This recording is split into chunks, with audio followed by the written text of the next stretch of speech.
Cohn avait laissé sa moto du côté du Grand Hôtel et il se dirigea dans cette direction en longeant l'avenue Paul Gauguin, non loin du lycée Paul Gauguin et de l'emplacement où commençait à s'élever le musée Paul Gauguin. 50 ans auparavant, les frères des missions chrétiennes de Lille et l'évêque Martin, en parlant du triste individu, prononçaient son nom Paul Coquin. Le bruit du surf paraissait toujours plus violent et plus tourmenté la nuit. Peut-être parce que, dans les ténèbres, les hommes le chargeaient de leur propre angoisse.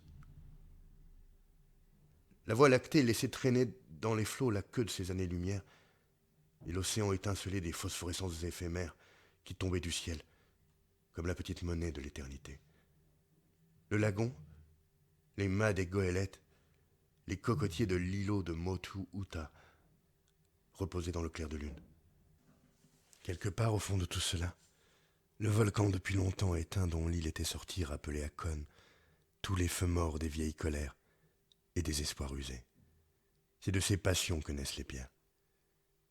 Du côté des baraques, mêlés au bruit du surf, la musique, les cris et les rires des Maoris et des Chinois en train de célébrer la prise de la Bastille par le peuple de Paris, lui mettaient des fourmis dans les jambes.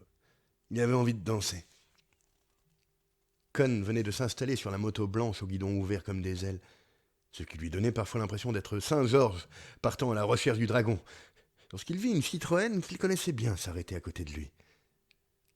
Assis au volant, Rick Mans avait cet air malin, renseigné, supérieur, avec Ray au milieu du crétin intégral. Même dans la nuit, ses yeux pétillaient d'imbécilité. Cohn considérait le policier comme un digne héritier de l'immortel gendarme Charpillier qui avait dressé à Gauguin un procès-verbal parce que le peintre circulait dans l'île à bord d'un attelage non éclairé. C'était à l'époque l'unique voiture à cheval des marquises et des Tuamotu. D'ailleurs, Cohn n'en voulait pas à Ricksmans de l'avoir persécuté 70 ans auparavant. Gauguin était à cette époque le seul artiste aux marquises et Charpillier le seul gendarme. Il ne pouvait pas se rater. « Monsieur Cohn, vous allez avoir de sérieux ennuis. »« Je les ai tous, depuis 200 000 ans. Allez vous faire foutre. » Lorsque Cohn se mettait en colère, sa colère avait des grondements presque léonins. Assis sur sa moto, un pied à terre, l'autre sur la pédale, sans aucune autre raison que son sentiment d'impuissance, Cohn se mit à rugir d'une voix de basso profondo, digne de quelque chant plus inspiré, des injures et des blasphèmes qui ne s'adressaient à Rick Mans que dans la mesure où ce dernier était pourvu d'oreilles. Il avait fui à Tahiti afin d'y pratiquer l'abstention absolue et son principal souci était de ne jamais lire les journaux. Mais il avait été victime de circonstances. Pressé par un besoin naturel, il avait ramassé un vieux François chez le Chinois de Filly et était allé s'accroupir sous les goyaviers, avec une vue splendide sur la baie de Manureva. Distraitement, sans y penser, ayant baissé culotte et attendant les événements, il avait jeté un coup d'œil sur le journal. Il apprit ainsi, à la première page, qu'il avait gazé des enfants yéménites, qu'il continuait à massacrer au Cambodge et qu'à Pékin, il avait piétiné à mort un vieillard qui avait osé cacher chez lui une partition de Beethoven, malgré la révolution culturelle. Page 3. Cohn fut informé qu'il avait réussi à mettre au point des armes bactériologiques nouvelles, ainsi que des gaz paralysants. Et page 5, qui marchait avec les Noirs de Chicago en gueulant mort aux chiens blancs, et avec les Blancs en gueulant mort aux chiens noirs, ce qui faisait beaucoup de chiens pour un seul homme. Cohn fut saisi d'une telle crispation rageuse qu'il fut incapable de faire fonctionner ses boyaux et avait dû se purger à mort.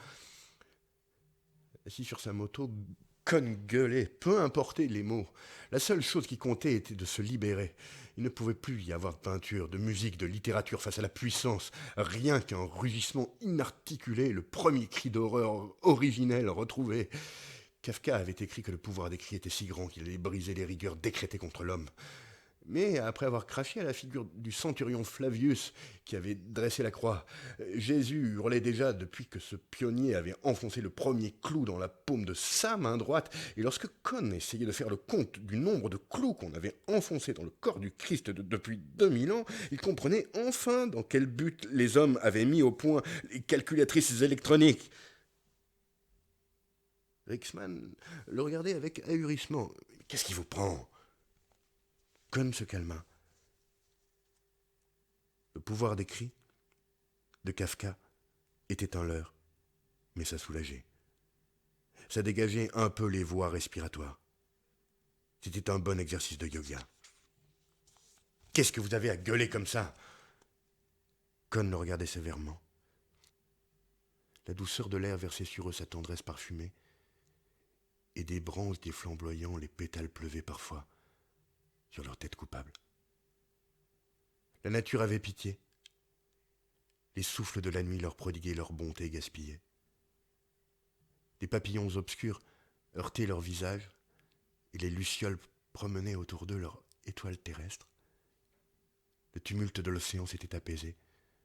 Et personne ne parlait donc plus au nom de Con. On me dit que vous avez récidivé l'autre jour pour les passagers de Columbus. Je vous ai pourtant prévenu que la prochaine fois que vous poseriez pour des photos porno, je n'ai pas posé. Ils m'ont photographié à mon insu. Je ne savais pas ce qui se passait. Je nageais dans le bonheur. Puccioni a fait entrer des touristes dans le Faré. J'avais le dos tourné. Et je faisais ça en levrette. Vous êtes fait payer ensuite. C'était pour le principe. Il n'avait pas à me photographier sans mon autorisation à un moment pareil. Il y a tout de même des choses qui ne se font pas. C'est dégoûtant. Il aurait dû me demander la permission. Il n'y avait pas un mot de vrai dans cette histoire de photo. C'était encore une calomnie de ce salaud de Verdouillet. Mais Con n'avait aucune intention de nier. Bien au contraire, c'était bon pour sa réputation. Cela donnait une touche d'authenticité au personnage déchu de paria sans honneur qu'il avait assumé à Tahiti.